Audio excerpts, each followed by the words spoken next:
قانون میں تو ignorance to law is no excuse, crime کی شرح بہت زیادہ ہے، بچیوں کے ہاتھ میں ہراسمنٹ کے ڈیلی کیسز، جو کرمنل پکڑا جاتا ہے وہ کہتا ہے جی مجھے پتہ نہیں تھا۔ اگر آپ نے کرائم کمٹ کر دیا تو اس کی کوئی معافی کی گنجائش نہیں ہے۔ واٹس ایپ اکاؤنٹ یوز کرتے ہیں، سوشل میڈیا اکاؤنٹ یوز کرتے ہیں، جیز کیش میں جس کے اکاؤنٹ میں پیسے گئے ہیں اس بندے کو پتہ ہی نہیں ہے کہ اس کے نام کا کبھی جیز کیش اکاؤنٹ بنا، جعلی تھم امپریشن بن گئے۔ آپ نے کہا کہ ڈیجیٹل دور ہے تو واٹس ایپ ہیکنگ کے ذریعے یہ جو کرائم بڑھ رہا ہے اس میں لوگ آتے ہیں سائبر کرائم میں اپنی اپلیکیشن دیتے ہیں، تو یہ اتنا زیادہ ڈیلے کیوں ہوتا ہے؟ حالانکہ اس کو بنایا اسی لیے گیا تھا کہ یہ جو کیسز ہیں یہ زیادہ ڈیلے نہ ہوں۔ دیکھیں ایڈمیٹڈلی چونکہ میں نے آپ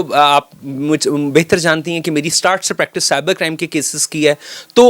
اس میں جو رانگ ڈوئرز ہیں every criminal wants a safe exit کہ وہ کرائم کرے اور پکڑا نہ جائے، فائن۔ تو اس میں وہ ٹولز یوز کرتے ہیں، ویپن یوز کرتے ہیں، واٹس ایپ اکاؤنٹ یوز کرتے ہیں، سوشل میڈیا اکاؤنٹ یوز کرتے ہیں۔ ابھی ہماری اسٹیٹ، ہماری گورنمنٹ الحمدللہ they are working day and night کہ ان جو سوشل میڈیا کے آفیسز ہیں ان کی ایکسیس پاکستان میں ہو۔ ایڈمیٹڈلی سائبر کرائم کے پاس وہ ایکسیس موجود ہے کہ وہ ان سے ڈیٹا وغیرہ طلب کر لیتی ہے، واٹس ایپ وغیرہ سے ڈیٹا، لیکن it's a time taking procedure. اگر ہم فائنینشیل اسکیمس کے کیسز کی بات کریں تو میٹر پراپر انکوائر نہیں ہوگا اگر for the sake of argument, تو جو بندہ اپیرنٹلی سامنے کیا اس کے اوپر ایف آئی آر رجسٹر کی جائے، that would be the wastage of the time and wastage of everything. Cyber crime میں اگر آپ کسی کی بھی چیز کو اگر آپ انکوائر کرتے ہیں تو آپ اینڈ بینیفیشری ڈھونڈتے ہیں،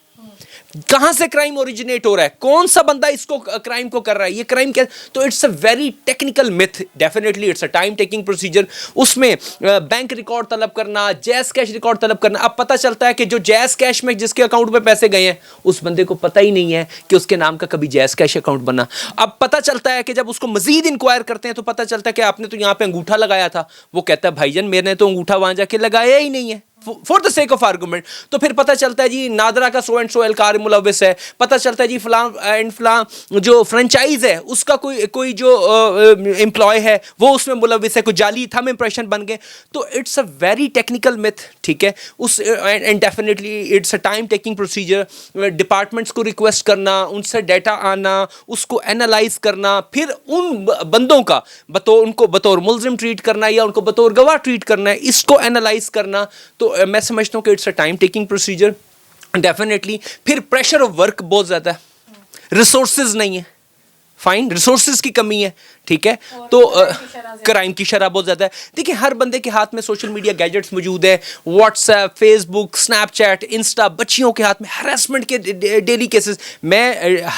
ہر پروگرام میں ٹریبیوٹ پیش کرتا ہوں میڈیا کو، میں ہر پروگرام میں ٹریبیوٹ پیش کرتا ہوں میڈیا کو، بیکاز آپ لوگ ڈیزرو کرتے ہیں۔ میں ٹریبیوٹ پیش کرتا ہوں تمام اپنی لا انفورسمنٹ ایجنسیز کو، میں ٹریبیوٹ پیش کرتا ہوں تمام اپنی یہ جو یونیورسٹیز، کالجز ہیں، جس طریقے سے وہ سیمینار منعقد کرا رہے ہیں، جس طریقے سے سوشل میڈیا کمپینز چل رہی ہیں، جس طریقے سے میں NCCIA کے جو آفیشیل پیجز نے ابھی آگاہی مہم چلائی ہوئی ہے۔ مطلب کیا ہے؟ ایجوکیٹ کرنا، مطلب کیا ہے؟ اویئر کرنا۔ کون چاہتا ہے کہ کوئی فرد واحد، کوئی بھی بچی، کسی کی بھی بیٹی بہن، اس کا جو آبجیکشنیبل ڈیٹا جو ہے وہ وائرل ہو یا شیئر ہو یا وہ بدنام ہو یا وہ ہراس ہو، اس کی غلطی ہے یا اس کی غلطی نہیں ہے، دیٹس اندر چیپٹر، فائن۔ پھر ایک اور چیز، جو کرمنل پکڑا جاتا ہے وہ کہتا ہے جی مجھے پتہ نہیں تھا۔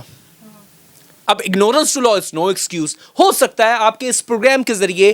ہو سکتا ہے جو یونیورسٹیز کمپین کر رہی ہیں اس کے ذریعے کو رانگ ڈور نے کام کرنا ہو، اس کا مائنڈ سیٹ ہو کہ میں یہ کر سکتا ہوں، یہ اس کو مطلب لاؤبالے پن میں کر دے، کیونکہ قانون میں تو ignorance to law is no excuse, کیونکہ اگر آپ نے کرائم کمٹ کر دیا تو اس کی کوئی معافی کی گنجائش نہیں ہے، فائن، لینینسی کی جا سکتی ہے لیکن معافی نہیں ہے کہ آپ کے پاس کوئی پرمٹ نہیں ہے کہ آپ کو پتہ نہیں تھا۔ یہ تو ہر بندہ کہے گا کہ مجھے تو پتہ ہی نہیں تھا اور میں نے یہ کمٹ کر دیا، تو پہلی دفعہ کی بھی معافی نہیں ہے۔ تو میں ٹریبیوٹ پیش کروں گا میڈیا کو، لا انفورسمنٹ ایجنسیز کو اینڈ ہماری ایجوکیشنل انسٹیٹیوٹس کو کہ جس طریقے سے انہوں نے اویئرنیس پروگرام کنڈکٹ کروا رہے ہیں، آپ میڈیا جس طریقے سے یہ پروگرام ریکارڈ ہو رہا ہے، میں یہ سمجھتا ہوں کہ اس کو جو دیکھے گا، جو سنے گا، تو دس از بیسکلی صدقہ جاریہ، تو اللہ تعالیٰ مجھے بھی اس کا اجر دے گا انشاءاللہ، اللہ تعالیٰ اس کا اجر آپ کو بھی دے گا۔